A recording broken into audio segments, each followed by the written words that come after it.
If you appreciate the thorough examinations into these cases, there's a simple way to help support the show. Right now, you can get a 30-day free trial of Audible by using the link in the show notes. It's a great way to access thousands of titles, including extensive true crime and forensic audiobooks, completely free for your first month. Thank you for listening and for helping keep the investigation going. Before we begin, do you enjoy listening to our show? Consider subscribing on your preferred podcast platform or supporting us on Patreon for as little as $3 a month. Link is in the show notes. I'm Harper Finley, and this is Night Watch Files. Warning: this episode contains graphic descriptions of violence. Listener discretion is advised.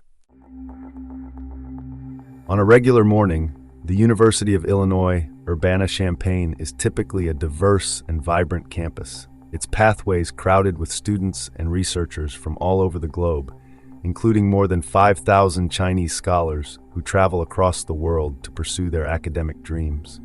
During the summer months, however, a quiet stillness settles over the university's brick buildings and tree-lined streets as the campus population is drastically reduced. Navigating this sprawling campus relies heavily on the Champaign-Urbana Mass Transit District, MTD, a public bus system designed to shuttle students and staff efficiently to laboratories, lectures, and university housing. To manage this flow safely, MTD enforces a strict, uncompromising protocol. Drivers are forbidden from picking up passengers who are on the wrong side of the street. This safety rule was implemented for a very simple, practical reason: to prevent pedestrians from running impulsively into oncoming traffic to chase down a departing vehicle. On the afternoon of June 9, 2017, the 22 Limited bus was easing along its regular route through campus. As it approached the Matthews Avenue stop, the driver spotted a young Asian female student, waving frantically and attempting to flag the bus down from the other side of the street. The driver, complying with the safety policy, declined to stop and bypass the young woman on the pavement. That split-second decision unknowingly dictated the physical coordinates of a tragedy, altering the lives of two families forever.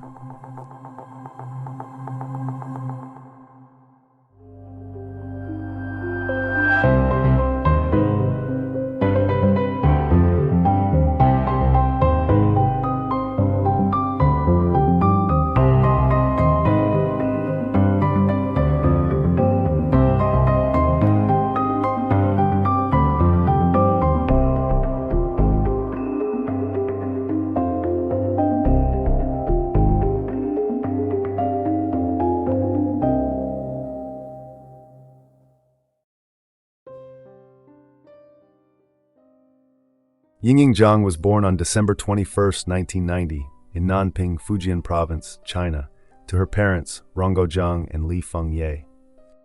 Raised alongside her younger brother, Zhang Yang, she grew up in the countryside of southeast China as part of a close-knit working-class family.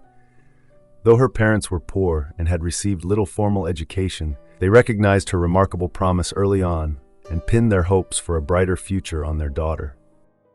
Yingying was her parents' prize star and their absolute everything, establishing a warm, deeply affectionate relationship where family members constantly took care of one another.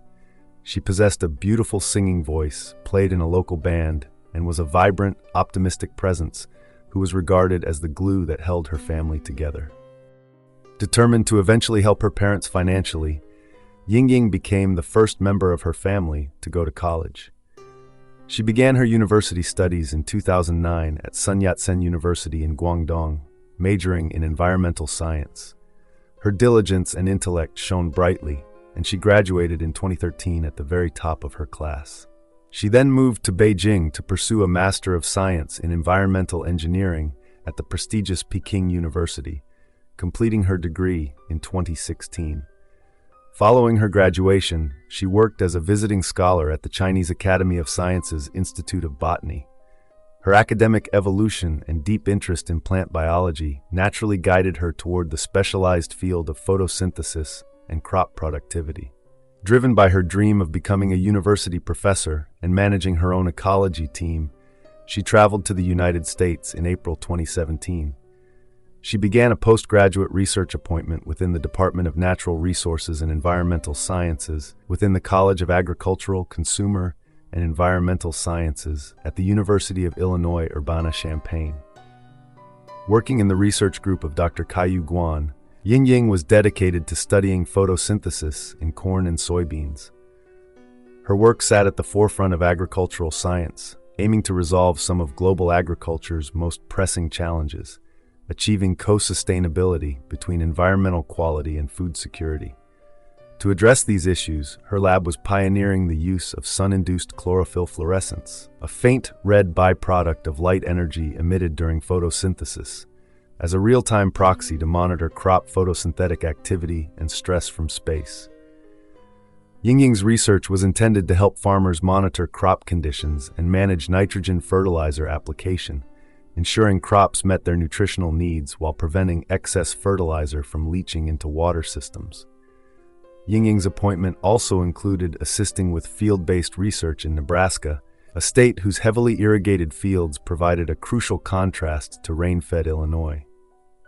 This research was designed to understand how irrigation provides cooling benefits to crops, protecting them from heat and drought stress under changing climate conditions. She carried with her not only these high-level research ambitions, but also a personal commitment to return home to China that autumn to marry her longtime fiancé, Xiao Lin Ho. Yingying Zhang arrived at the University of Illinois Urbana-Champaign in late April 2017 as a visiting scholar. As a first-time traveler outside of her home country, she entered this vast campus carrying immense academic promise. Settling into her new environment, she was assigned student housing at Orchard Downs, a university-owned apartment complex situated on the southeast end of campus. Her living arrangements reflected the transitional, orderly life of a young scholar finding her footing. Her second-story apartment was kept carefully organized. In her living room sat an unassembled bicycle she hoped to use to navigate her new surroundings, and a private diary where she recorded her thoughts. Without a car of her own, Yingying's day-to-day routine revolved around learning to navigate the summer transit schedule of the Champaign-Urbana Mass Transit District. Every morning, she would make her way to her assigned cubicle at Turner Hall. Working under the guidance of Dr. Kaiyu Guan, she hoped to perform exceptionally well during her appointment, gain admission into the university's highly competitive doctoral program, and eventually return to China to teach and manage her own ecology team. Despite her busy research hours and a grueling 13-hour time difference, Yingying remained deeply connected to her loved ones, routinely calling her fiancé almost every day. Behind her steady academic focus, however, she carried the silent emotional weight of her transition. In her personal diary, Yingying articulated a poignant mix of optimism and uneasiness upon first touching down in America. She described herself as a fish out of water, deeply determined to succeed, but feeling stymied by the vast cultural distance and her separation from her family. She also observed that the casual, ubiquitous kindness of strangers she was accustomed to back home was a rarity in this foreign land. Yet she pushed past these quiet anxieties, anchoring her journey in a powerful personal philosophy in an entry of her journal: "Life is too short to be ordinary." To those working alongside her, Yingying was perceived as a uniquely positive, optimistic, diligent, and brave scholar. Her friends and family knew her as a caring, fun-loving, and soulful girl who was exceptionally thoughtful and never wanted to cause others to worry. As the afternoon of June 9, 2017 wore on, the quiet crop research laboratories in Turner Hall began to feel unusually incomplete. Yingying was a remarkably diligent scholar, and not the kind of student who simply vanished without a word. So when her workspace remained vacant past her lunch break, and repeated phone calls went straight to voicemail, a creeping sense of unease began to settle over those who worked with her. Earlier that Friday, Yingying's routine had started with her typical academic focus. At 8:30 a.m., she arrived at her laboratory in Turner Hall, immersing herself in her postgraduate research.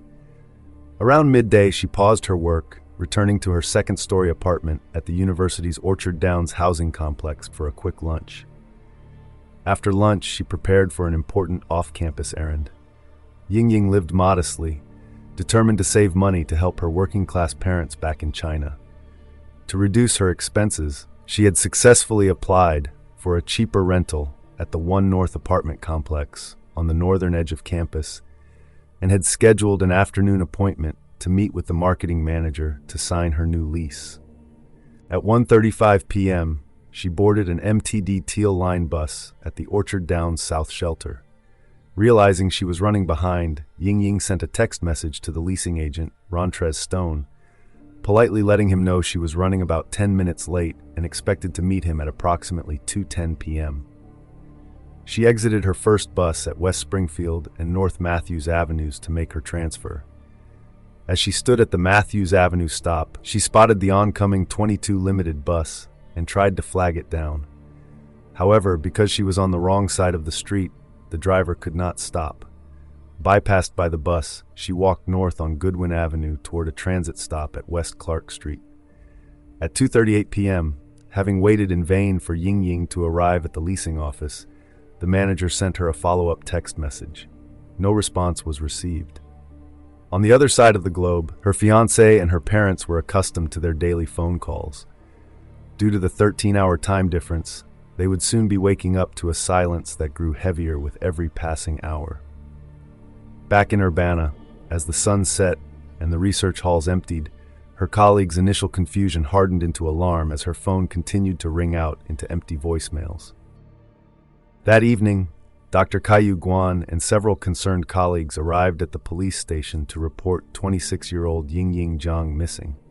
The report was taken by Officer Ezard Charles Hoskins, Jr., a 12-year veteran of the Patrol Division and a former U.S. Marine medic, who immediately recognized that her sudden absence was highly uncharacteristic of a dedicated and reliable student. Officer Hoskins' immediate actions were swift. He secured Yingying's physical description and obtained her official university identification photograph from the campus iCard database to distribute to search teams. The initial, hopeful theories of investigators were that she might have boarded the wrong bus, got lost in the unfamiliar terrain of her new city, or suffered a medical emergency. Armed with her photograph, Hoskins spent the night canvassing major campus hubs, including the Illini Union and popular local student hangouts like Cocoa Cream and Cafe Bene, asking students and staff if anyone recognized her. He also checked the downtown Illinois Terminal Transit Center, interviewing security guards, ticket agents, and travelers. Throughout these early hours, Hoskins continually tried calling Yingying's phone, only to hear it ring out and slip repeatedly into voicemail. As midnight approached, the investigation shifted directly to her living arrangements. Hoskins drove to her second-story campus apartment, knocking on the door and leaving his business card in the frame in case she returned. He then drove miles north to search the welcome center of the One North apartments, but the leasing staff and security had no record of her arrival. Realizing that she had vanished somewhere along her transit route, Hoskins returned to Orchard Downs, where Dr. Guan and several of Yingying's colleagues were waiting in the dark. With the assistance of housing staff, Hoskins and Officer Sanders unlocked and entered her apartment to check for any sign of her. Inside the quiet apartment, the officers found an orderly, lived-in space that strongly suggested she had expected to return shortly. Her bed covers were slightly pulled back, and her personal effects and currency sat untouched on her dresser. The officers carefully left the residence undisturbed, secured the door, and Hoskins requested that her details be broadcast to surrounding police departments via a regional police warning message. The urgency of her disappearance was confirmed on the morning of June 10th, when Hoskins returned at 7 a.m. to find his business card still wedged untouched in the doorframe. When he checked a second time at 5:30 p.m. that evening with Officer Lewis, the apartment remained exactly as it had been left, confirming that she had not returned.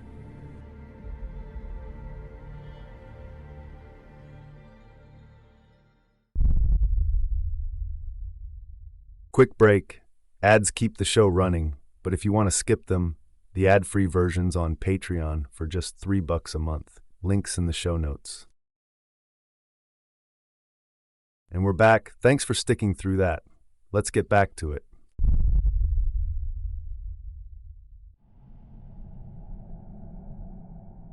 Meanwhile, the agonizing news was transmitted half a world away to her hometown of Nanping in Fujian Province, China. Upon hearing that her daughter had vanished in a foreign country, Yingying's mother, Li Fengye, suffered an overwhelming collapse and fainted, entering a state of profound shock that left her unable to sleep, eat, or work. Her longtime fiancé, Xiao Lin Ho, who had planned to marry her that coming October, was contacted in Beijing by one of her colleagues. Plagued by immediate panic, Ho knew that Yingying was an exceptionally thoughtful and dutiful daughter who would never let her family worry. Her total silence could only mean she had met with severe difficulty. He desperately dialed her number again and again, pleading for a connection that never came. Refusing to remain passive, her father, Ronggao Zheng, alongside Xiao Lin Ho and a paternal aunt, began making urgent, desperate preparations to fly to the United States to aid in the search. Back on the campus, the University of Illinois Police Department, UIPD, intensified its efforts on Saturday, June 10th. Officer Tara Hurlis began reviewing mass transit security footage, successfully identifying video showing Yingying boarding the Teal Line bus at the Orchard Downs South Shelter and traveling to the intersection of Springfield and Matthews Avenues, where she exited to transfer. While this established her early path, her ultimate fate remained a mystery, as subsequent physical searches of campus hubs, local restaurants, and transit terminals yielded no further sign of her. The critical breakthrough that shifted the entire course of the investigation came early, on the morning of Monday, June 12th. Telecommunication officer Kenny Costa of the University Police was studying campus security feeds when he discovered a haunting sequence captured at the corner of North Goodwin Avenue and West Clark Street. The video showed a black car passing Yingying at 2 p.m., circling the block, and stopping next to her at 2:03 p.m. After speaking with the driver for approximately 1 minute through the passenger window, Yingying climbed into the front seat before the car drove northbound. With clear visual evidence that Yingying had been lured into a passenger vehicle, the Federal Bureau of Investigation formally entered the case, treating her disappearance as a potential federal kidnapping. The FBI immediately partnered with university and state police to coordinate an intensive, round-the-clock investigation. While the resolution of the surveillance feeds was too low to discern the vehicle's license plate number, investigators managed to identify the car as a black Saturn Astra. A thorough database search of county vehicle records revealed that this was a highly uncommon model in the area, having only been produced for a couple of years. In fact, there were only 26 Saturn Astras registered in Champaign County, and out of those, only 18 were four-door hatchbacks matching the vehicle in the video. Armed with this narrow list of owners, FBI agents Michael Carter and Joel Smith began canvassing the area to interview every Astra owner.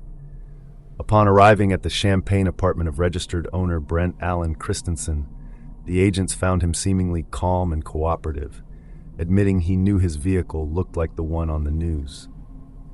When questioned about his whereabouts between 2 and 3 p.m. on the afternoon of Friday, June 9th, Christensen checked his phone and claimed that because he had received a text from his girlfriend, Tara Bullis, at 1 p.m. but had not responded until 4 p.m., he must have been asleep or playing video games at home. He consented to a brief look around his apartment and his car, and since the agents found no obvious evidence of a crime at that initial glance, they departed to interview other Astra owners. Yet, the microscopic examination of the campus surveillance footage continued over the next 48 hours.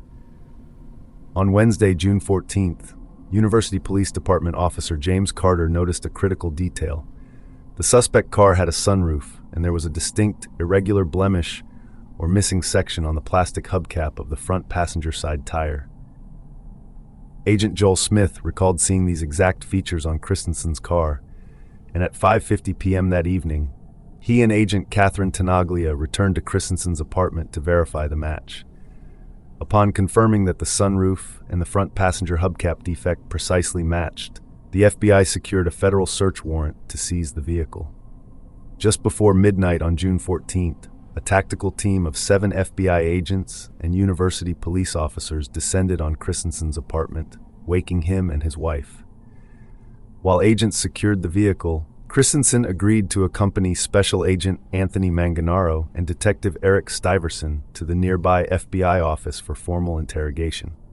At the station, Christensen initially clung to his original alibi, repeating and expanding his claim that he had been playing video games in his apartment literally all day on June 9th. However, when Detective Stuyvesant broke his composure by stating flatly that investigators knew he had picked up Yingying, Christensen's demeanor dramatically shattered. He paused, began breathing heavily, and his hands shook. Realizing his story had failed, he claimed he must have mixed up Friday and Saturday, admitting for the first time that he did pick up a lost, distressed Asian woman who spoke broken English. He claimed he offered her a ride because she was running late for an appointment, but that after he made a wrong turn, she panicked and he let her out of his car in a residential area a few blocks away. After sticking to this story under further questioning, Christensen refused to speak further, invoked his right to silence, and requested an attorney. Back at his apartment, his wife Michelle signed a written consent to search, allowing agents to seize his computers and personal cell phone.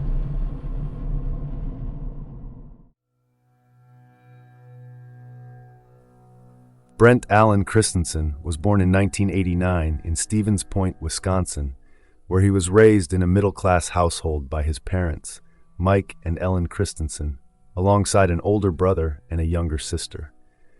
To those who knew him during his early years, he seemed to be a typical, promising Midwestern boy. He participated in the Boy Scouts, played youth football, and gave no outward indication of the severe psychological issues that would later define his adult life. He graduated from high school in Stevens Point and enrolled at the University of Wisconsin-Madison. There, he proved to be a highly intelligent and focused student, eventually graduating in 2013 with a double major in mathematics and physics. During his college years, he was perceived by classmates and peers as a thoroughly normal, very calm, and academically gifted young man. While still a student in Wisconsin, Christensen met Michelle Zortman, whom he married in 2011. In 2013, Christensen's academic achievements culminated in his admission to the prestigious physics doctoral program at the University of Illinois Urbana-Champaign. Following his acceptance, the young couple relocated to Champaign-Urbana, renting an apartment at the Stonegate Village complex. Michelle found employment as a loan officer at a local bank, while Christensen worked as a graduate teaching assistant. For his first 3 semesters, Christensen thrived, earning excellent grades and performing his academic duties without raising any flags among faculty or students. To his advisors and classmates, he was simply a bright, promising scholar navigating the rigorous demands of an elite scientific track. Beneath this stable veneer, however, Christensen was fighting a silent, escalating battle with long-standing mental health struggles, including night terrors, sleepwalking, and debilitating migraines. By his 4th semester in graduate school, his mental health began a severe downward spiral, exacerbated by heavy substance abuse. By 2016, his academic performance deteriorated alongside it, and by the middle of the year, his focus had largely disintegrated. On the advice of his academic mentors, he abandoned his doctoral studies that summer and transitioned to a terminal master's program. The following semester brought the final collapse of his academic career. Once a straight-A student, Christensen failed every graduate class, receiving straight Fs and bringing his scientific ambitions to an abrupt and devastating end. This catastrophic failure was fueled by a severe, spiraling dependency on alcohol, which Christensen chronically abused by mixing it with prescription antidepressants and sleep aids, becoming increasingly dysfunctional and spending days isolated in his apartment. His cognitive habits had shifted toward the macabre, developing a deep obsession with serial killers, particularly Ted Bundy, and the dual existence of characters in the novel American Psycho. On February 6, 2017, using a university computer, Christensen downloaded an academic research paper titled A Critical Analysis of Research Related to the Criminal Mind of Serial Killers. Less than 3 weeks later, on February 25th, his digital trail grew even darker, when he downloaded an online research publication regarding human biological decomposition. This downward psychological spiral severely fractured his marriage to Michelle Zortman. The couple had lived a deeply insular, isolated life in Champaign-Urbana. They had no local friends, did not keep in touch with childhood acquaintances, and remained emotionally distant from their families. Michelle had already grown increasingly leery of her husband after a night in December 2016, when Christensen, heavily intoxicated, made frightening disclosures about his dark fantasies. By early 2017, Zortman felt their marriage had reached a dead end due to his chronic depression and explosive drinking, eventually presenting him with an ultimatum, stating that she wanted a divorce. Devastated by the prospect of losing the only person he relied on for social-emotional support, Christensen desperately sought a compromise to preserve the union. This desperation culminated in Zortman opting to open their marriage as a temporary alternative to an immediate divorce, allowing both partners to date other people. Under this arrangement, Michelle began dating a coworker, Ryan Vela, a development that left Christensen feeling discarded and completely devastated as he watched his wife build a relationship with another man. Left alone in their shared apartment to play video games in isolation, Christensen confessed to feeling like a total failure in every aspect of his life.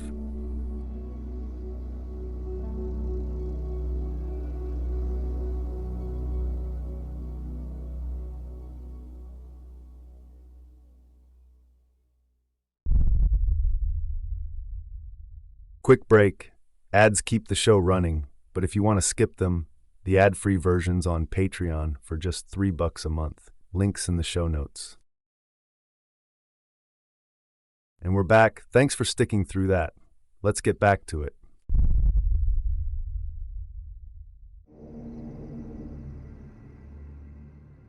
On March 21, 2017, Brent Allen Christensen voluntarily walked into the University of Illinois Counseling Center, UICC, in a state of profound personal and academic collapse. This spiraling mental state prompted him to finally seek clinical assistance. The written intake paperwork Christensen completed during this initial visit painted a deeply alarming portrait of his psychological instability.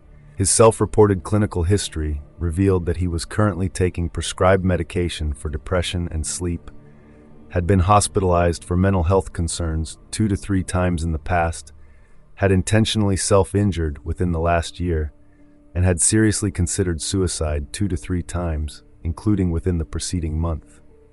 This acute distress was mathematically quantified by the center's Counseling Center Assessment of Psychological Symptoms, CCAPS, 62 profile report.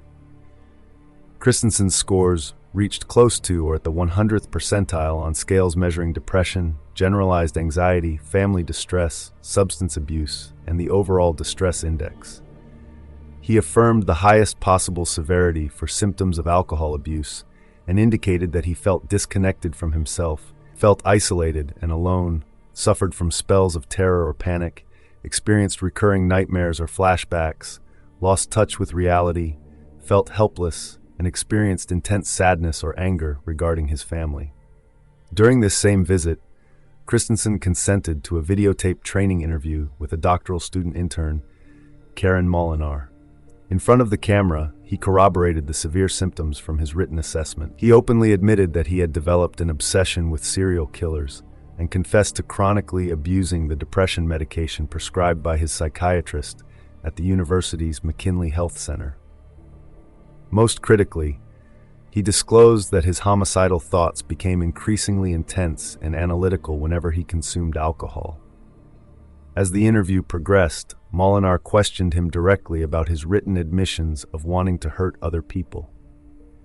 Christensen made the chilling confession that he had actually gone pretty far down the path of thinking about abducting and killing someone. He admitted that he had not merely fantasized, but had actively formulated plans that were pretty far along. Pressed on whether he had identified a specific individual to target, he responded, "Not really, but types of people, yes." Yet immediately after laying bare these dark, premeditated coordinates, Christensen attempted to distance himself from his homicidal impulses, stating, "I know how this makes me look. I want to get help." I'm not that kind of person. 9 days later, he returned to the University of Illinois Counseling Center for a series of appointments. He first sat down with Jennifer Maupin, a master social worker and drug and alcohol counselor, to undergo an alcohol and other drugs assessment. Although he expressed a willingness to continue evaluating his potential risk of harm to himself or others, the depth of his psychological instability prompted Maupin to immediately refer him to Tom Miebach, a licensed clinical social worker and crisis triage case manager, for a more specialized evaluation that very same afternoon. It was during this subsequent session with Miebach that Christensen made his most chilling disclosures. He admitted that he found himself frequently thinking about murder, conceptualizing his thoughts in an analytical fashion that focused on how to kill a person and successfully get away with it. More alarmingly, he confessed that he had already purchased specific physical items intended for the transport and disposal of a human body, though he claimed he had since disposed of or returned them. When Miebach pressed him to identify what those items were, Christensen refused to specify. He repeatedly denied having any active, immediate plan to harm a specific individual, asserting that he did not want to hurt anyone and did not want to go to prison. Miebach ultimately scheduled a follow-up appointment for early April to check on his progress, but Christensen never showed up. The institutional decisions made by the university staff in response to these sessions would subsequently ignite a fierce legal and ethical controversy. On March 31st, the day after his appointments, Maupin sent Christensen an email recommending that he seek ongoing care at the external Rosecrance Treatment Center in Champaign. Because the university clinic was structured strictly for short-term counseling, she described Rosecrance's comprehensive clinical menu as ideal for one-stop shopping. However, the counseling center did not initiate its campus violence threat policy or file a mandatory suicide incident report, operating under the premise that because Christensen had sought help voluntarily and denied any targeted intent to harm others, he did not meet the criteria for emergency escalation.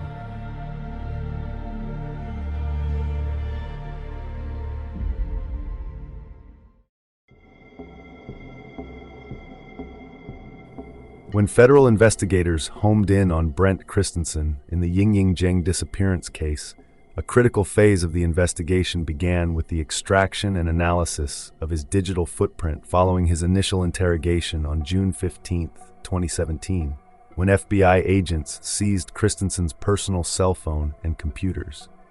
Because he had used a virtual private network, or VPN, and other methods to shield his online footprint, the FBI obtained a formal federal search warrant to perform a deep forensic examination of his mobile phone.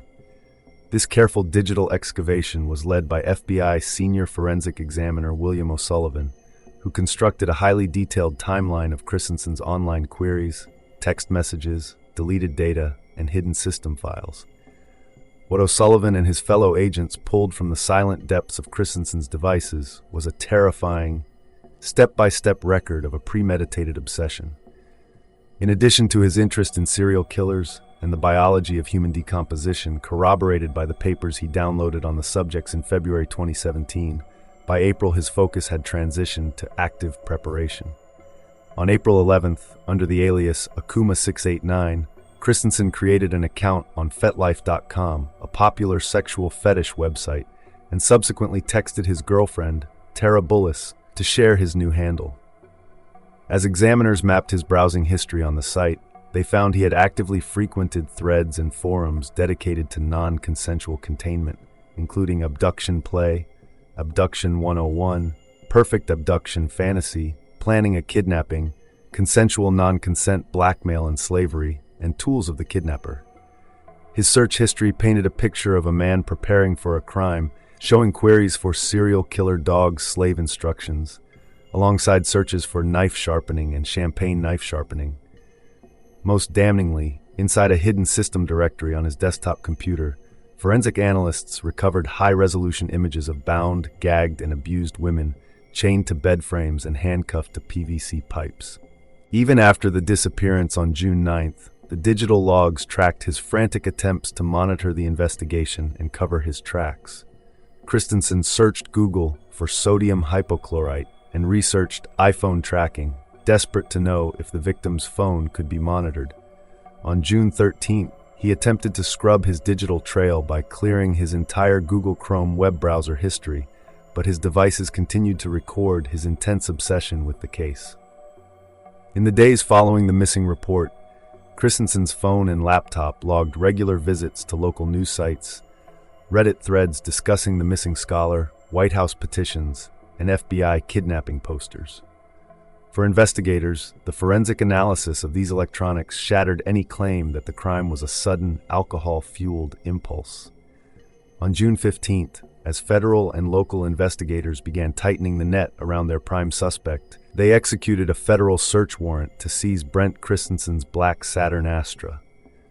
The car, which had been identified on campus surveillance footage by its distinct cracked front passenger hubcap and sunroof, was immediately towed to a secure bay at the Champaign Police Department for preliminary processing. 3 days later, on June 18th, it was transported to the main office of the FBI Springfield Division in Springfield, Illinois, for a more exhaustive forensic inspection. During their forensic processing, investigators noted a highly suspicious detail. The front passenger door of the vehicle had been cleaned to a significantly more diligent extent than any of the other doors. To experienced detectives, this sharp discrepancy was a clear indicator of an active effort to conceal or destroy physical evidence.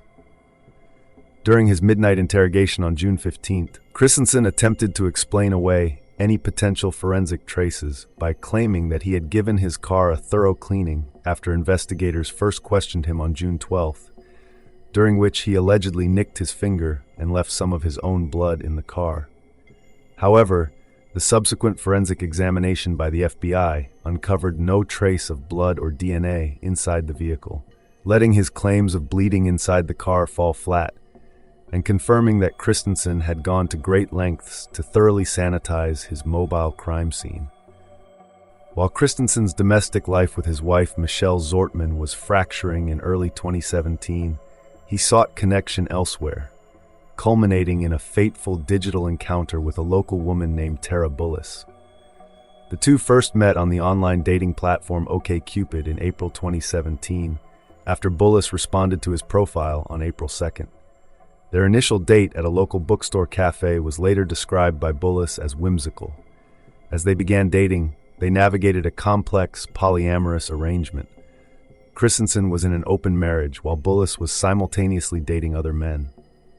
Within weeks, their relationship developed a highly distinct dynamic as Bullis introduced Christensen to the BDSM community, embarking on an intimate bondage affair in which Christensen acted as the dominant and Bullis was the submissive.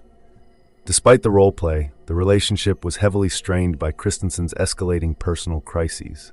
His academic collapse, chronic depression, and severe alcohol dependency cast a dark shadow over their time together. In Tara's eyes, Christensen was initially an attractive, highly intelligent, and calm partner. She quickly became emotionally attached to him, yet her feelings grew increasingly conflicted as she witnessed his severe psychological decline and his drinking spiral out of control.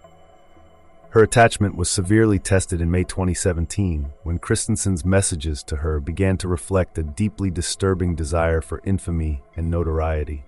In a disturbing text sent on May 30th, he wrote that fading into nothingness was unacceptable, stating that he would rather destroy humanity than let himself be forgotten.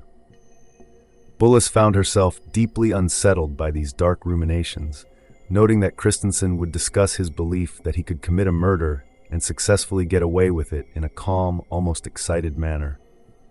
She remained emotionally bound to the man she had grown to care for, yet increasingly terrified by the cold, analytical nature of his dark fantasies.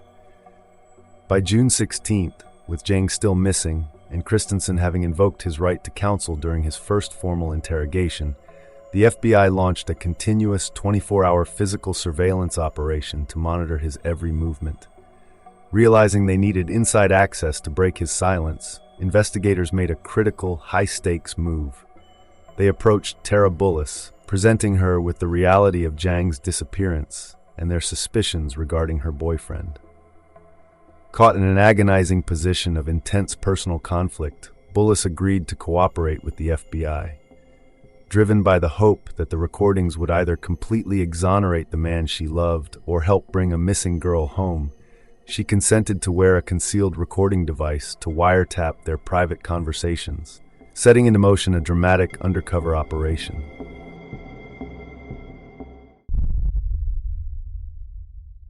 Quick break. Ads keep the show running, but if you want to skip them, the ad-free version's on Patreon for just $3 a month. Links in the show notes. And we're back. Thanks for sticking through that. Let's get back to it.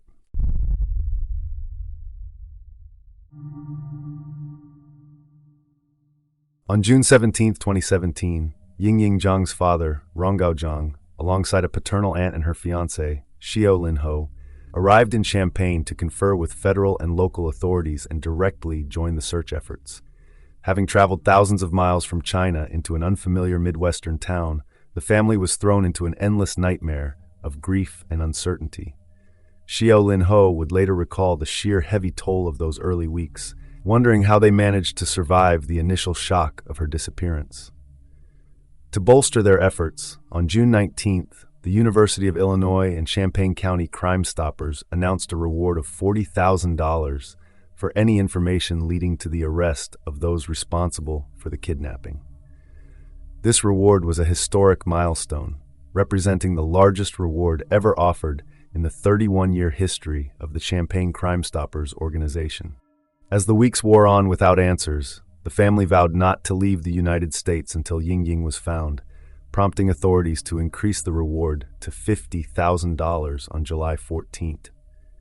The disappearance of Yingying Zhang sent profound shockwaves through the international academic community, reverberating far beyond the campus of the University of Illinois Urbana-Champaign and deeply impacting Chinese student populations across the United States. At the time of her disappearance, UIUC hosted one of the largest Chinese student enrollments in the nation, with more than 5,000 Chinese undergraduate and graduate students. For these scholars and their families in China, the tragedy was not merely a localized crime. It shattered the long-held perception of the United States as a safe promised land for academic pursuit. The senseless attack on an outstanding visiting scholar fueled severe, widespread anxieties among Chinese families, prompting parents to deeply question the safety of sending their children to study in America. This intense anxiety and grief were reflected in the unprecedented media coverage from Chinese outlets, which consistently outnumbered English-language reporters at the federal courthouse, keeping millions of citizens in China glued to live updates of the trial. This collective unease catalyzed a massive mobilization of the local community. Teams of worried students, faculty, and local residents tirelessly scoured local parks, abandoned houses, and campus pathways in a desperate attempt to find any trace of her. This domestic anxiety quickly elevated the case into a matter of high-stakes international attention and close governmental monitoring by the People's Republic of China. The Chinese government actively intervened to support the family and protect its citizens, with Hong Lei, the Chinese consul general in Chicago, personally visiting the Zhang family to offer sympathy and formally urging the United States judicial system to hold a swift, fair trial and mete out the harshest possible punishment. Consul General Hong Lei emphasized that both nations shared a vital, common security interest in protecting international students, noting that Chinese families were watching closely to understand how such a horrific crime could be committed against an elite student. As the search yielded no immediate results, the mood on campus grew increasingly somber, marked by a tense, waiting silence. At 5:25 p.m. on the afternoon of Thursday, June 22, 2017, Tara Bullis initiated a high-stakes phase of the federal investigation. Preparing for her boyfriend Brent Christensen's arrival at her residence, she activated her concealed, body-worn FBI recording transmitter. To establish a clear, documented timestamp for the monitoring federal agents, she spoke directly and quietly into the hidden microphone, stating, "This is Tara. It's Thursday the 22nd at 5:25, and he should be coming over around 5:30, so I'm turning it on." Almost exactly as she had anticipated, there was a brief break in the audio, and Christensen arrived at approximately 5:30 p.m. The early minutes of the recording captured a seemingly mundane domestic scene, but the undercurrent of psychological tension was immediate. When Bullis asked Christensen what he was looking at, he calmly answered that he was browsing Reddit, explaining that scrolling through the online forum was simply a way to keep his fidgeting hands and mind occupied when he had nothing else to do. As the conversation turned toward personal habits, both admitted to struggling with severe alcohol dependency. Bullis expressed deep concern that she had been really bad with alcohol lately, a sentiment Christensen quietly echoed. He admitted that his wife, Michelle, was strongly opposed to his drinking, viewing it as a slippery slope. Though Christensen agreed with his wife's assessment, he defiantly told Bullis that he was likely going to ignore her warnings, admitting that his urge to drink was driven by a desperate need for a slippery slope escape. He confessed that if he began self-medicating with alcohol, his drinking would quickly spiral out of control, slowing his mental faculties, a risk he felt he had to mitigate because he was currently looking for a job and could not afford to be physically inept or break the law by abusing illegal substances like marijuana. The psychological climax of the June 22nd wire record occurred when Christensen, battling escalating paranoia, explicitly discussed the federal dragnet closing in around him.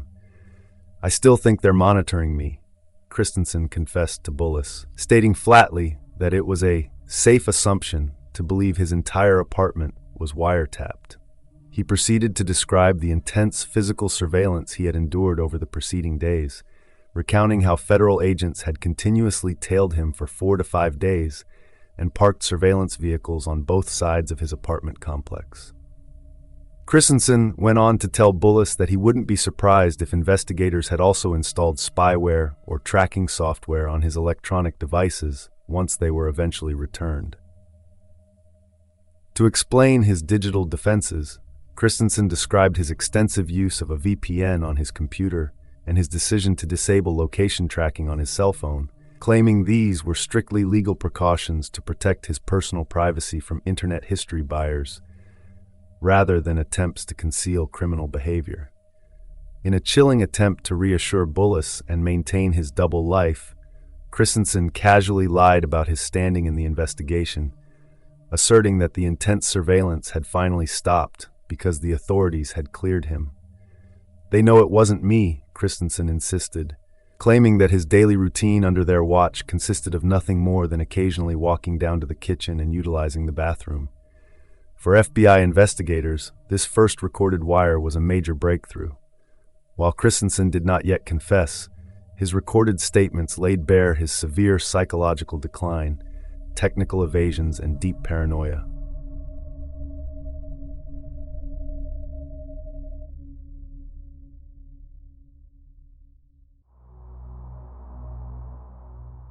Following Yingying's family arrival in Champaign and the subsequent intensification of search efforts, a powerful sense of collective determination began to take hold across the University of Illinois campus.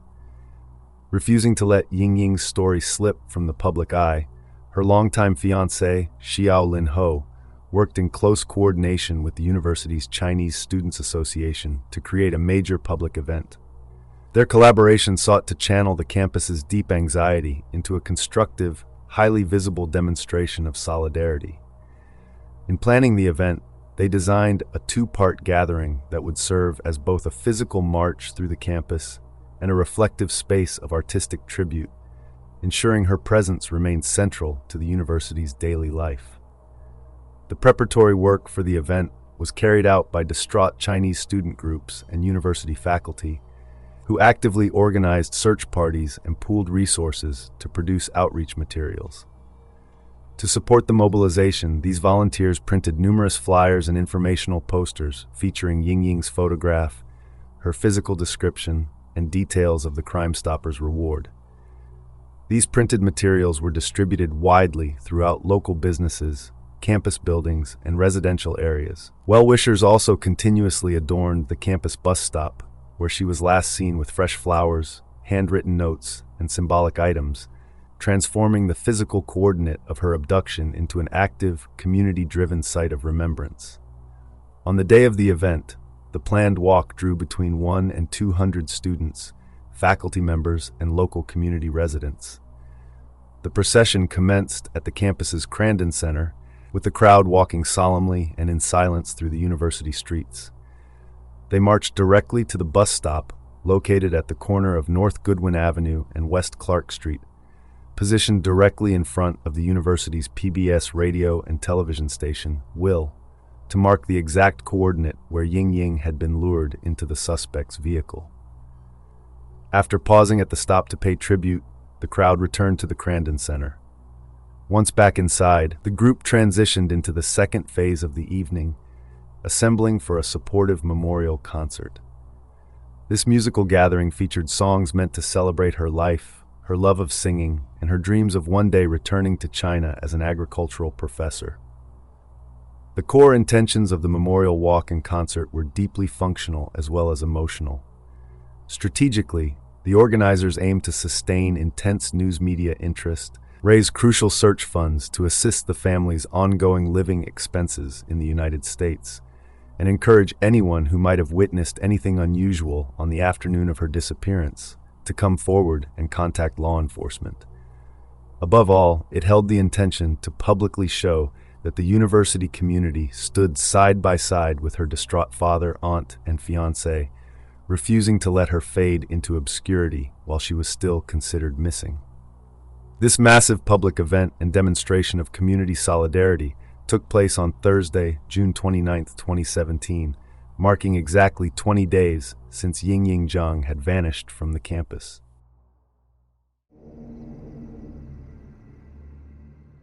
Brent Christensen had been obsessively tracking the national and international news coverage of the case online and made the calculated decision to attend the event himself. Driven by a dark, self-absorbed hubris, he ordered his submissive girlfriend, Tara Bullis, to accompany him to the campus vigil. As the couple walked among the crowd of hundreds of students, faculty, and local residents who had gathered to search for answers, the physical atmosphere was thick with tension. Christensen had been drinking heavily throughout the afternoon and evening, sharing a bottle of rum and water with Bullis, to the point that his speech was heavily slurred and intoxicated. Yet, as he watched the massive crowd marching in grief from the campus Crandon Center to the bus stop where Yingying was last seen, Christensen's mind was gripped by a chilling sense of dark satisfaction. Leaning close to Bullis, he marveled at the scale of the gathering, whispering, "I just want to see how many people were here. On They Thursday, are June here for me." 29th. We're at the benefit for the walk, and Brent has a thing of alcohol, and he is drinking while he's here. So I'm thinking I'm just going to turn this on right now so that it's on while we walk. This is kind of ridiculous.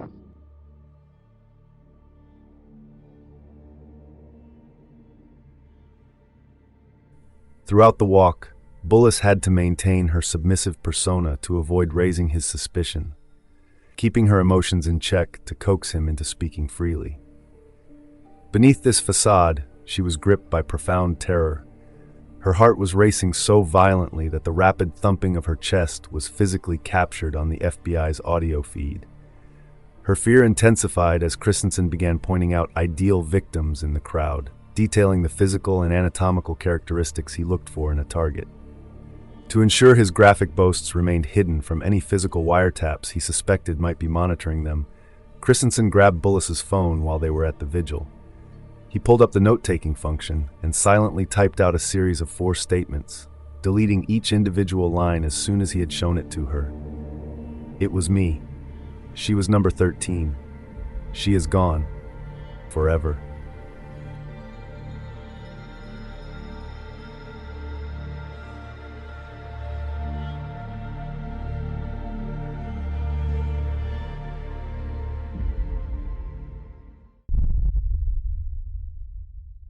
Quick break.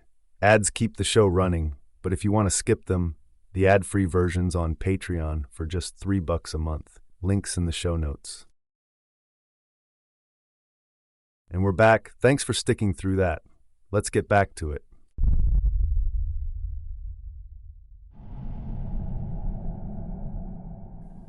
When Tara Bullis asked Brent Christensen about what had happened to Yingying, he erupted into a casually cruel and graphically detailed narrative of the crime. He described how he posed as an undercover officer to lure her into his car, taking advantage of her panic and her limited English before taking her back to his apartment. In his bedroom, he raped and tortured her, but grew bored during the 20-minute assault, lamenting that there was nothing to her, and that he didn't orgasm. But what seemed to shock and fascinate Christensen most was Yingying's sheer, desperate determination to survive. He called her valiant and resilient, telling Bullis that she was stronger than any of the other victims I ever had. He described choking her for approximately 10 minutes, but she refused to die. He then dragged her into his bathtub and struck her in the head as hard as he could with a metallic baseball bat, splitting her skull open. Even after her skull was fractured, Christensen marveled that her strength was supernatural because she was still breathing. He grabbed a knife and stabbed her in the neck, yet she still fought back, desperately grabbing at the blade with her bare hands. To finally end her life, Christensen admitted he had to cut her head off. Bullis listened to these graphic, unspeakable details in silence, keeping her reactions suppressed as Christensen laughed about the decapitation. He bragged that her remains would never be found, mocking her family who had traveled thousands of miles from China only to leave empty-handed. Bullis continuously pushed for further details, asking Christensen if she was in any danger herself. Christensen assured her she was safe, claiming he would never hurt her. But Bullis, seeking to highlight his threat and secure a binding admission, replied, "Unless I'm a complete idiot and say something to someone, then I'm not safe." Christensen did not hesitate, answering with a cold, terrifying finality, "That's true." The net constructed by federal investigators tightened irreversibly on the morning of Friday, June 30th, 2017, when FBI agents arrested Brent Allen Christensen on his 28th birthday. He was formally taken into custody pursuant to a federal criminal complaint, charging him with the kidnapping of Chinese visiting scholar Yingying Zhang. Christensen's arrest came less than 12 hours after he had walked through the solemn crowds of a campus memorial vigil, boasting to his wiretapped girlfriend about his gruesome deeds. With the suspect safely detained, federal and state law enforcement immediately transitioned their focus to securing the physical coordinates of his crime, executing a comprehensive federal search warrant at his Springfield Avenue apartment. To guide the initial sweep of the residence, the Springfield Evidence Response Team called upon McHenry County Sheriff's Deputy Jeremy Bruchetta and his certified cadaver-detecting canine, Sage. Sage was brought into the apartment to locate any invisible biological traces of decomposition. When led into the bathroom, the space where Christensen had graphically described murdering Yingying just hours before, the dog alerted positive for the scent of a deceased human body near the bathroom door and sink. This vital canine alert directed the forensic teams to focus their search on his domestic spaces. During the primary search on June 30th, the Springfield response team carefully processed the apartment and seized a collection of highly incriminating evidence. They also secured a roll of duct tape, a drain trap dismantled from the plumbing underneath his bathtub, and the 2 mattresses from his master bedroom. These mattresses, which had previously been noted by crime scene investigators on June 15th as possessing 3 distinct reddish stains, were now seized for exhaustive laboratory analysis. The search grew even more forensic on July 1st when the FBI's Chicago Emergency Response Team assumed control of the scene and deployed an alternative light source, essentially a highly specialized blacklight, to examine the apartment's surfaces. The light illuminated invisible handprints and swabbing patterns across the bedroom drywall and carpet, revealing that someone had engaged in an intense, localized effort to scrub and sanitize the crime scene. Moving the bed, Special Agents Doug Secombe and Courtney Corbett pulled up the bedroom carpet. Beneath the surface, they uncovered a massive, dark reddish bloodstain that had seeped completely through the carpet's primary fibers. The stain covered the underside of the carpet, saturated the foam padding, and ran along the wooden carpet tack strip, the baseboard, and onto the drywall behind the headboard. These critical physical findings were immediately packaged and flown to the FBI laboratory in Quantico, Virginia. There, forensic biologist Amanda Backer performed high-resolution nuclear DNA testing on the recovered material. Backer successfully identified Yingying Zhang's DNA across all of these items, concluding that the profile found on the underside of the carpet was an astonishing 97 octillion times more likely to match Yingying than any other unrelated individual. Despite Christensen's calculated post-abduction efforts to scrub his vehicle and sanitize his apartment, his thorough cover-up had ultimately failed, leaving behind an irrefutable physical blueprint of the tragedy.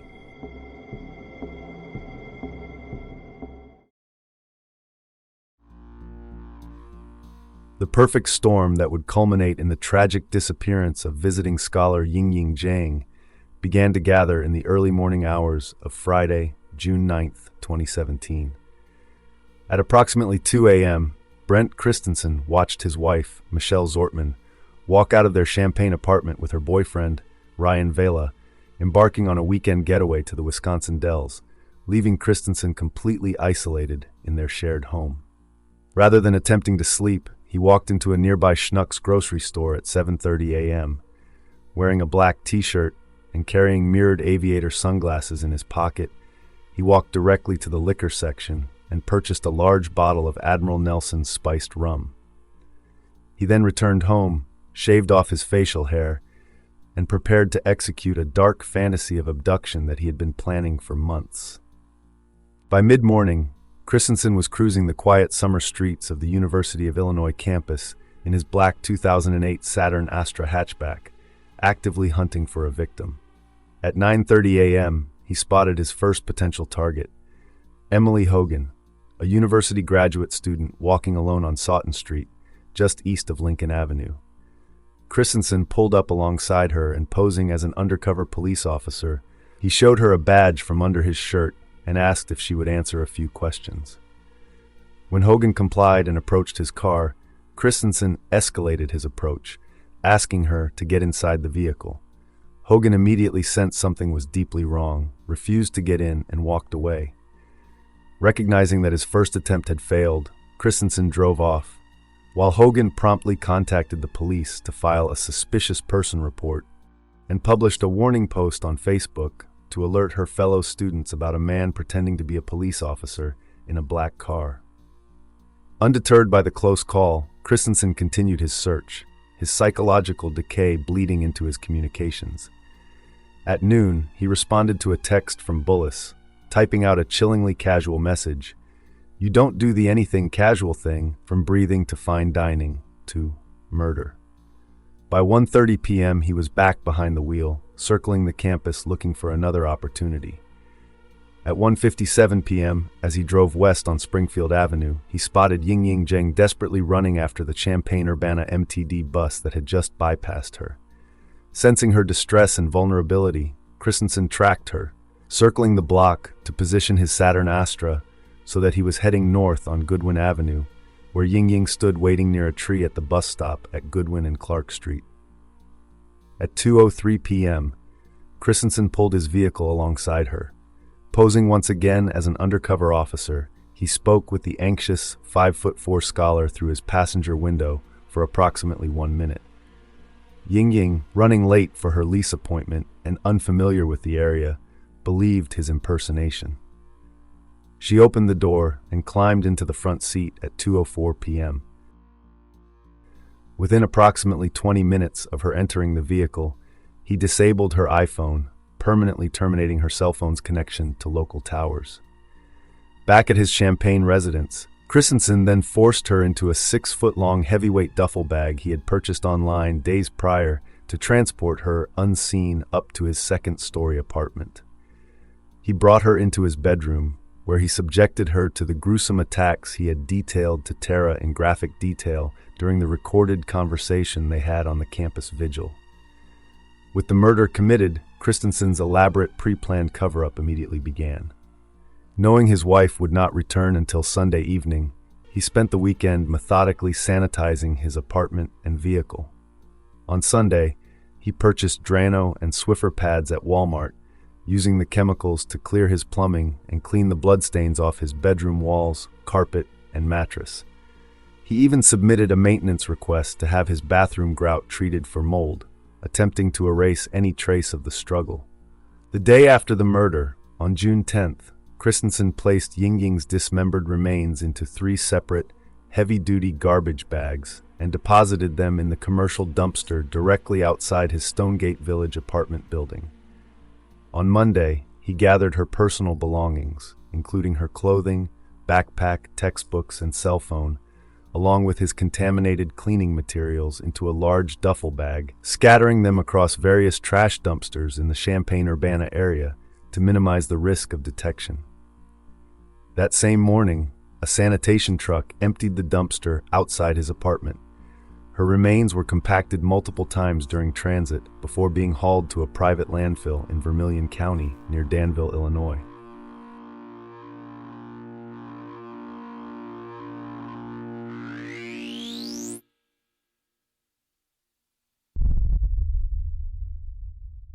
Quick break. Ads keep the show running, but if you want to skip them, the ad-free version's on Patreon for just $3 a month. Links in the show notes. And we're back. Thanks for sticking through that. Let's get back to it.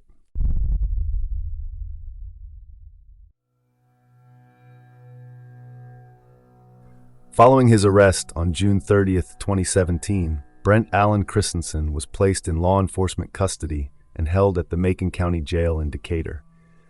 The legal proceedings moved swiftly, beginning with his initial federal court appearance on Monday, July 3rd at 10 a.m., before United States Magistrate Judge Eric Long at the federal courthouse in Urbana, Illinois. At this brief hearing, the charges in the initial criminal complaint were read. On July 5th, Christensen returned to court, where Judge Long formally evaluated his risk of flight and the danger he posed to the public. Assistant U.S. Attorney Brian Frères argued aggressively against bail, asserting that no combination of release conditions could guarantee community safety. To support this, Frères disclosed chilling details from the FBI's ongoing surveillance, revealing that Christensen had brazenly attended the June 29th campus vigil for Yingying Zhang, where he was recorded pointing out individuals who matched the physical characteristics of his ideal victim. Additionally, the prosecution revealed that Christensen had been caught on tape describing how Yingying had actively resisted and fought with him. Siding with the government's arguments and noting that the scholar's body remained missing, Judge Long ordered that Christensen be detained without bail in the custody of the U.S. Marshals Service pending trial. The provisional charges in the criminal complaint were formalized on July 12th, when a federal grand jury sitting in the Urbana Division returned the initial indictment against Christensen. The grand jury indicted him on 1 count of kidnapping. The indictment specifically charged that he had willfully and unlawfully seized, confined, inveigled, decoyed, kidnapped, abducted, and carried Yingying away for his own benefit, utilizing a cellular telephone and a Saturn Astra motor vehicle, both defined as instrumentalities of interstate commerce, to commit and further the crime.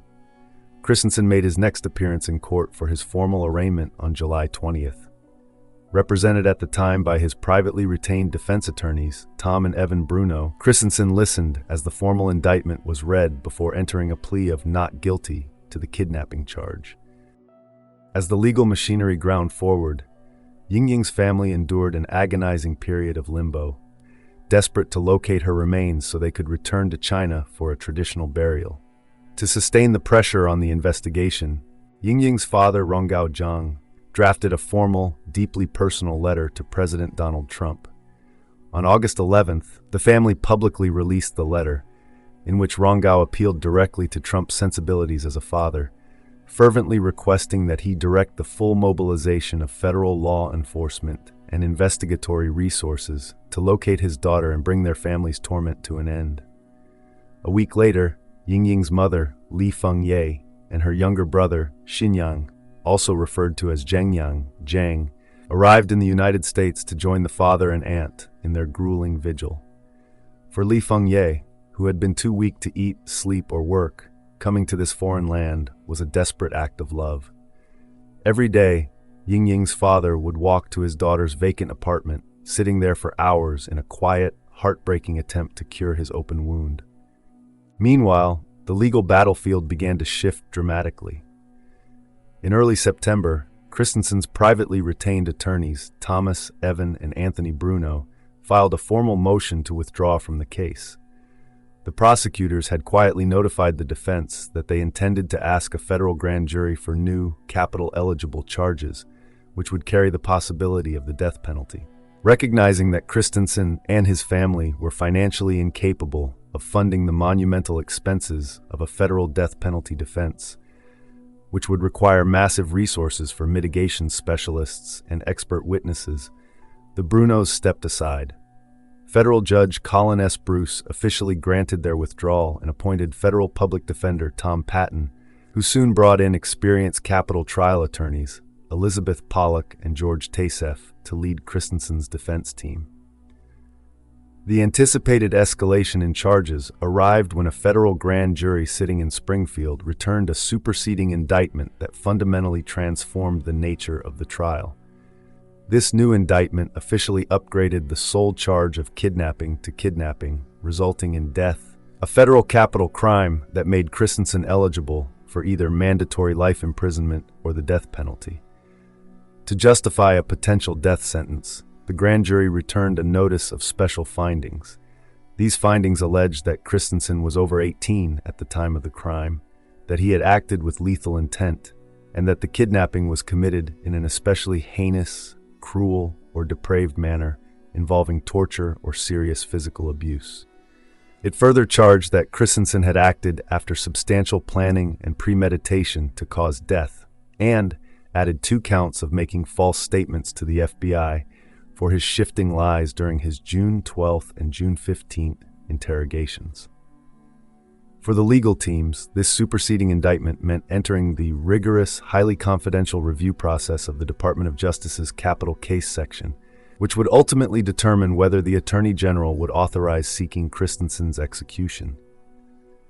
The tension of these upgraded charges erupted into open court on October 11, 2017, during Christensen's formal arraignment on the superseding indictment. Entering the federal courthouse in Urbana, Li Fengye came face to face with her daughter's accused killer for the first time. Overcome by the unimaginable sight of Christensen, she broke into a sudden, agonizing weeping spell that shook the courtroom. "Give me my daughter back!" she cried out in Mandarin, her desperate pleas echoing through the room, before she had to be gently consoled and led out of the gallery by her family. Once order was restored, Assistant Federal Public Defender Elizabeth Pollock stepped forward on Christensen's behalf and entered a formal plea of not guilty to the upgraded charges. Christensen was escorted back to the Macon County Jail in Decatur to await his trial, leaving the shattered Zhang family to return to their silent vigil, still desperately searching for a daughter they feared they might never find. As the case moved deeper into 2018, the legal battleground shifted to the question of where Christensen would be tried. His defense attorneys filed motions for a change of venue, arguing that extensive, prejudicial pretrial publicity within the Urbana-Champaign community would make it impossible to secure an impartial jury.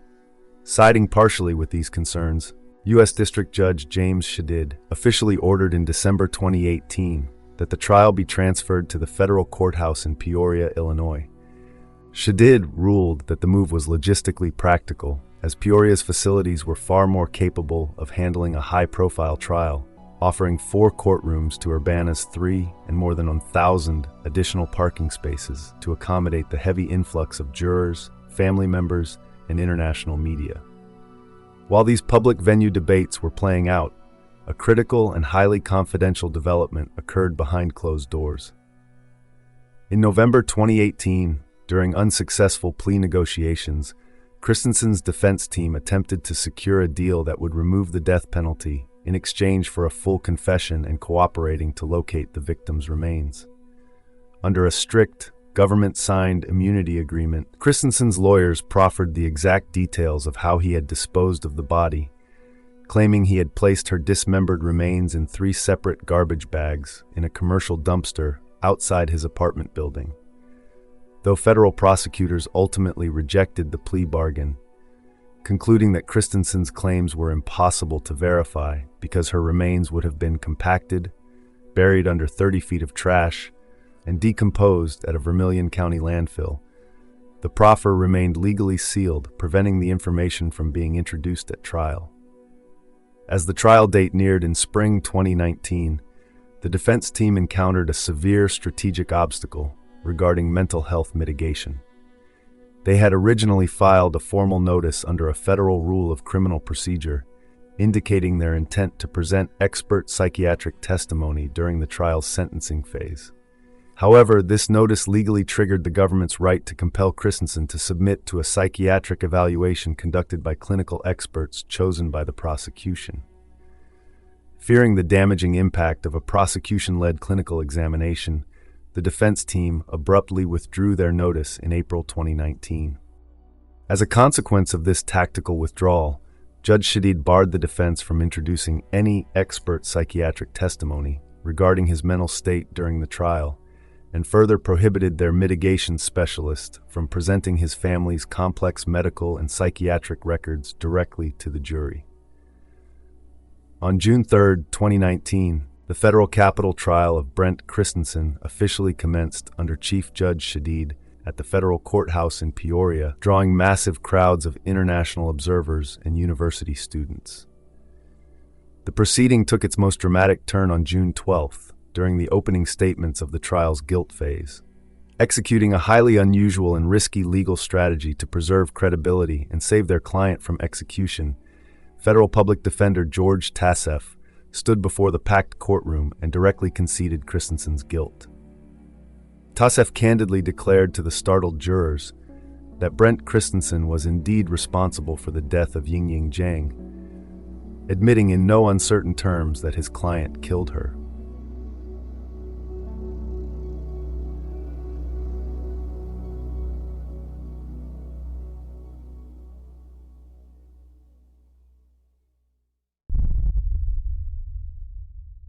Quick break. Ads keep the show running, but if you want to skip them, the ad-free version's on Patreon for just $3 a month. Links in the show notes. And we're back. Thanks for sticking through that. Let's get back to it.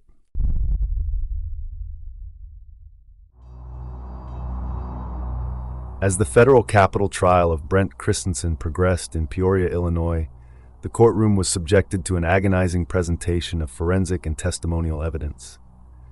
A central pillar of the prosecution's physical case was the expert testimony of FBI forensic examiner Amanda Backer from the FBI laboratory in Quantico, Virginia. Backer testified in detail about high-resolution nuclear DNA testing conducted on various biological materials recovered from Christensen's apartment. She explained that a bloodstain found on the underside of the master bedroom carpet, which had leaked through the primary backing despite extensive surface cleaning, was an exact match to the victim. Backer stated that the DNA was most likely from blood because of its location, and touching or transfer was virtually impossible. She delivered the trial's most staggering statistic, testifying that the DNA profile on the carpet was 97 octillion times more likely to belong to Yingying Zhang than any other unrelated individual. This number, represented as a 97 followed by 27 zeros, was further bolstered by her findings that the DNA on the bedroom drywall and the recovered Louisville Slugger baseball bat was 33 octillion times more likely to belong to Zhang than anyone else, leaving no doubt that the missing scholar had been inside Christensen's bedroom. The trial's most anticipated and emotionally raw moments occurred when Christensen's former girlfriend, Tara Bullis, took the witness stand to testify for the prosecution. Bullis walked the jury through her agonizing internal conflict, testifying that she cared deeply for Christensen, but was profoundly disturbed by Yingying's disappearance, crying on the stand as she recalled the overwhelming weight of those dual feelings. Bullis described the dynamics of their polyamorous relationship, noting they had embarked on a BDSM affair in which Christensen acted as the dominant and she was the submissive. During cross-examination, defense attorneys attempted to paint Bullis as an active guide into these sexual fetishes and suggested she had enabled Christensen's severe alcoholism, pointing to the night of the June 29th campus memorial vigil. Bullis, however, recounted that while Christensen drank heavily from a bottle of rum and water and slurred his speech, he did not appear functionally drunk, but was instead excited and amused by the investigation. The trial immediately transitioned to the highly contentious penalty phase on July 8, 2019, where the same jury was tasked with deciding whether Christensen would be sentenced to death by lethal injection or serve life in prison without the possibility of parole. To illustrate the immense void left by her death, the government presented emotionally devastating victim impact testimony. This included in-person testimony from Yingying's father, Rongao, and her fiancé, Xiaolin Ho, as well as a pre-recorded video of her mother, Li Fengye, weeping over her shattered dreams of seeing her daughter in a wedding dress. The emotional atmosphere in the courtroom became so overwhelming that a female juror burst into tears and ran out of the courtroom during the mother's video. This unprecedented exit prompted Christensen's defense team to immediately file a motion for a mistrial, which Judge James Shadid ultimately denied after questioning the juror in his chambers. To counter this gravity, Christensen's defense attorneys presented 49 mitigating factors in an attempt to humanize their client and persuade the jury to spare his life. They called his parents, sister, and former jailers to describe his history of severe clinical depression, chronic night terrors, debilitating migraines, and a family history of mental illness and maternal alcohol abuse. They highlighted that Christensen had voluntarily sought help for his homicidal ideations at the University Counseling Center months before the murder, arguing that institutional failure had left him without the intensive psychiatric care he desperately needed. Under the federal capital sentencing guidelines, the ultimate decision rested on a strict requirement of absolute unanimity. For Christensen to be sentenced to death, all 12 jurors had to unanimously agree that the aggravating factors sufficiently outweighed the mitigating circumstances. If even one single juror dissented or held out against the death penalty, the capital sentence was legally defeated, and the court was statutorily mandated to impose a mandatory sentence of life imprisonment without parole. This high-stakes legal mechanism was triggered after the jury spent approximately 9 hours deliberating over the course of 2 days. Grappling with the moral weight of their decision, the jurors sent a note to Judge Shadid stating, "We need help," and asking what would happen if they could not reach a unanimous agreement. Sometime after being instructed that a deadlock would automatically result in a life sentence, the jury foreman returned the final verdict form. The jury officially deadlocked on the sentence, failing to reach a unanimous consensus on capital punishment. Consequently, on July 18, 2019, Judge James Shadid sentenced Brent Christensen to spend the remainder of his natural life in a high-security federal prison with no possibility of release. Shadid closed the legal chapter of the trial with a blistering, severe scolding of the defendant, telling him that his complete lack of remorse was obvious to everyone in the room, and noting with sharp indignation that even 769 days after taking Yingying's life, Christensen could not muster a simple, "I'm sorry."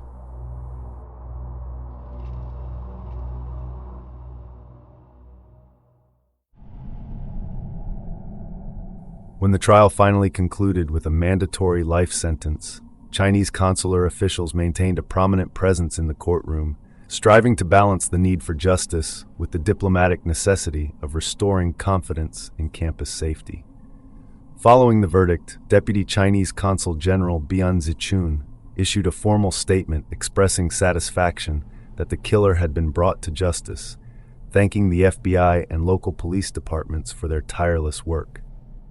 The consulate's public remarks were calculated to assuage the deep-seated safety fears of families abroad, concluding with a diplomatic hope that Chinese nationals studying and living in the United States would continue to have a secure and supportive academic experience. By the time Christensen's defense attorneys finally disclosed his statements regarding the disposal of Yingying's body, the Vermilion County landfill had remained continuously active, and the physical environment of the disposal site had grown astronomically complex.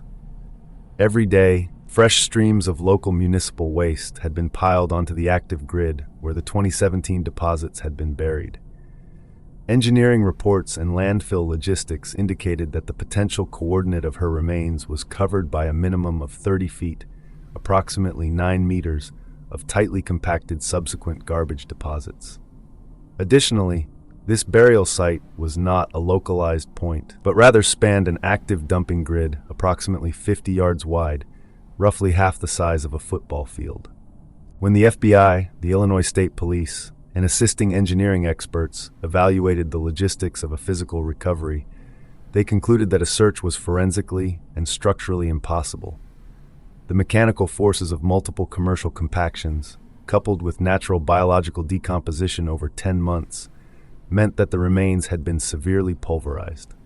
Forensic analysts estimated that any surviving biological or skeletal material would likely be smaller than a standard mobile phone, hidden amidst thousands of tons of compacted municipal waste.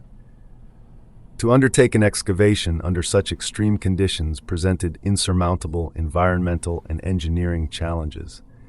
It would have required moving thousands of tons of heavily compacted, hazardous waste, which would expose recovery crews to biohazards and violate complex federal and state landfill regulations. It would also require extensive, complicated legal negotiations to secure cooperation from private landowners. Most daunting of all was the complete absence of scientific certainty. After sifting through a toxic 30-foot deep grid the size of half a football field, there was absolutely no guarantee that any identifiable human tissue or bone could be recovered. Additionally, because Christensen had lied repeatedly to investigators throughout the early stages of the case, authorities had no objective way to verify if his confession was a genuine disclosure or a final cruel manipulation.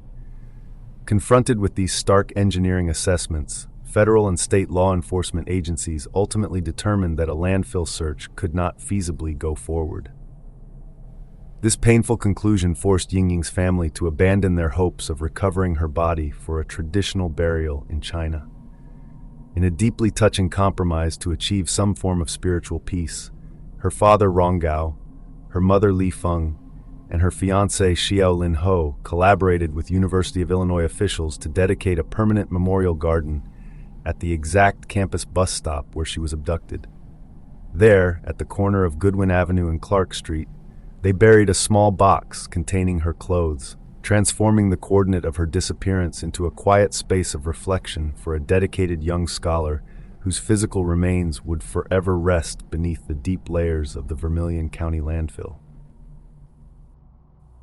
Brent Christensen began serving his life sentence soon after it was handed down.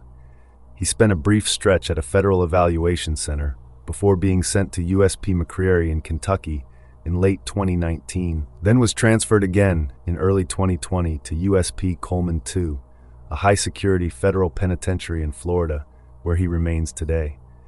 Meanwhile, the family's efforts to seek civil accountability against the institutional systems that had failed to flag Christensen's homicidal warnings ended in quiet dismissals in both federal and state courts.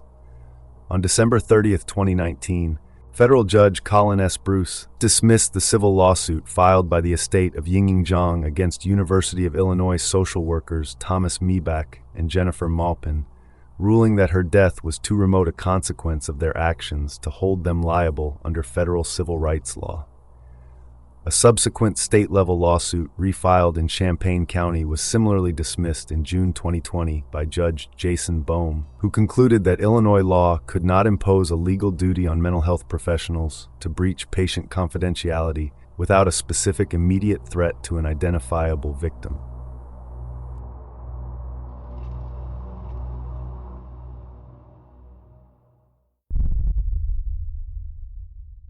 Quick break.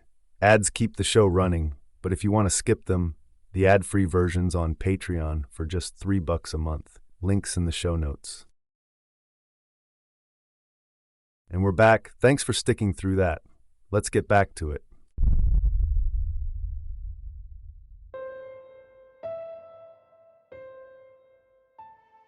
As Christensen settled into Florida's federal prison system, law enforcement officially closed their investigation into his serial killer claims.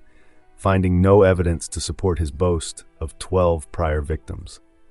While federal investigators initially launched a massive, multi-state search, identifying 19 potential missing or murdered women and children in Wisconsin who could have fit his profile, the FBI ultimately recovered not a single shred of physical evidence, digital traces, or secondary testimony linking Christensen to any other crime. Experts and investigators concluded that his boasts of historical murders were false, born out of a delusional, alcohol-fueled desire for notoriety and a self-absorbed drive to assert criminal expertise.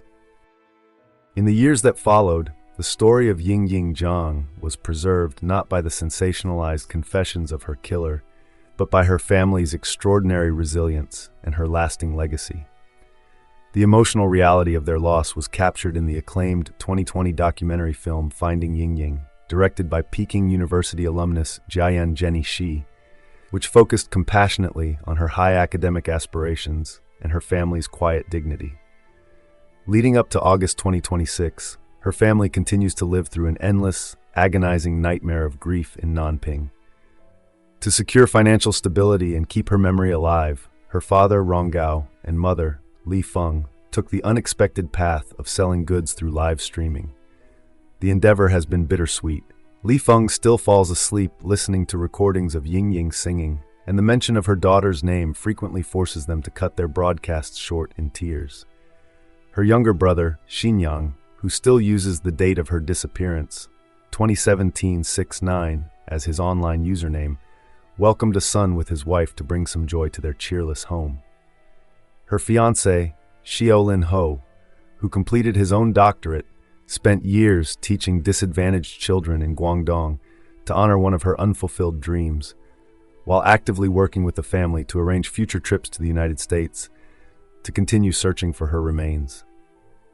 Yingying's legacy is physically anchored on campus by the Memorial Garden at North Goodwin Avenue and West Clark Street, and by the Yingying Fund, an endowment established through the university to support international students and families navigating sudden crises. Ultimately, the tragic chronology of June 9, 2017, leaves behind a crushing, haunting irony that the family must carry forever. Left stranded on the pavement by a bus driver complying with company protocols, Yingying was placed directly in the path of Brent Christensen's black Saturn Astra. In a narrative marked by unspeakable horror, the most agonizing detail of all remains that her death was set in motion by a simple, dutiful act of safety.